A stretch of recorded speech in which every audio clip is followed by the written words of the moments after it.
একদম অনুষ্ঠান বাড়ির মতো আজকে নিয়ে এসেছি রেসিপি পটল আলু আর চিংড়ি দিয়ে কারি।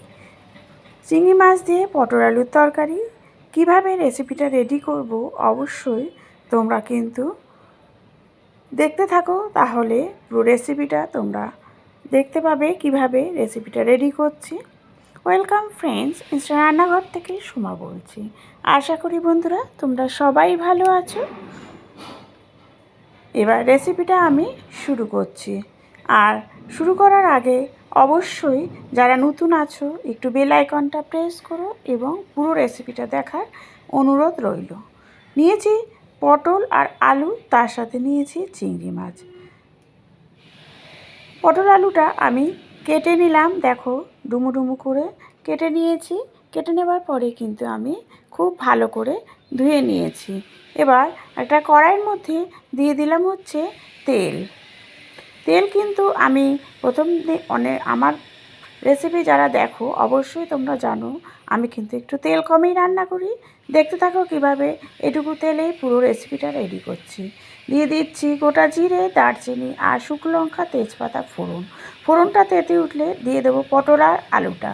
পটল আলুটা দিয়ে একটু নুন দিয়ে দেবো, কারণ নুন দিলে কিন্তু সবজি বেশ তাড়াতাড়ি মজে যায়, ফলে কিন্তু খুবই চটজলদি রান্নাও হয়ে যায়। আর একটু ঢেকে ঢেকে আমি এটাকে পটল আলুটাকে ভেজে নেব। দিয়ে দিচ্ছি হচ্ছে একটু হলুদ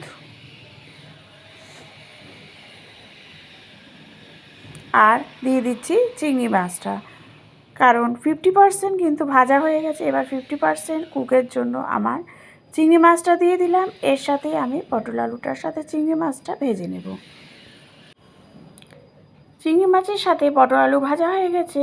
মশলাটা কিন্তু আমি এদিকে রেডি করে নিয়েছি হচ্ছে পেঁয়াজ, আদা, রসুন, কাঁচা লঙ্কার একটা পেস্ট। এবার এক এক করে কিছু গুঁড়ো মশলা, শুকনো লঙ্কার গুঁড়ো, তার সাথে জিরে আর ধনের গুঁড়ো দিয়ে দিচ্ছি। আর দেব হচ্ছে পেঁয়াজ, আদা, রসুন, কাঁচা লঙ্কার পেস্ট আর একটু চিনি দিয়ে এবার আমি বেশ কিছুক্ষণ ধরে কিন্তু মশলাটা কষিয়ে নেব।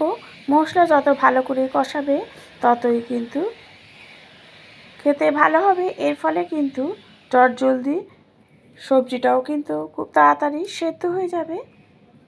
মশলা কষাতে কষাতে কিন্তু 90% পুরোটাই সেদ্ধ হয়ে গেছে। এবার দিয়ে দিচ্ছি শাহি গরম মশলা, তার একটু ঘি দিয়ে তারপরেই কিন্তু আমি পরিমাণ মতো একটু জল দেব। গরম জল দেবো একদম পরিমাণ মতো, কারণ এটা কিন্তু সেদ্ধ হয়েই গেছে। জলটা দিয়ে কাইটা রেডি করব বলে তাই জলটা দিলাম। এবার ঢেকে দেব। ঢেকে দিলে বেশ কিছুক্ষণ পরে আমি 2 মিনিট পরে এটাকে আমি নামিয়ে নেব। দেখো কত সুন্দর টেক্সচার এসছে, খেতেও কিন্তু ভীষণ ভালো লাগে। খেতে ইচ্ছা করলে অনুষ্ঠান বাড়ির মতো পটল চিংড়ি ঘরে বসেই তৈরি করে নাও, এইভাবে যেভাবে রেসিপিটা তোমাদের সাথে শেয়ার করলাম। আর নতুন যারা আছো তারা বেল আইকনটা প্রেস করো। আর যারা তোমরা যদি কোনো রেসিপি দেখতে চাও অবশ্যই কিন্তু কমেন্টের মাধ্যমে জানিও কোন রেসিপি তোমরা দেখতে চাও, তাহলে তোমাদের সামনে কিন্তু আমি নিয়ে আসবো সেই রেসিপিটা। Thank you.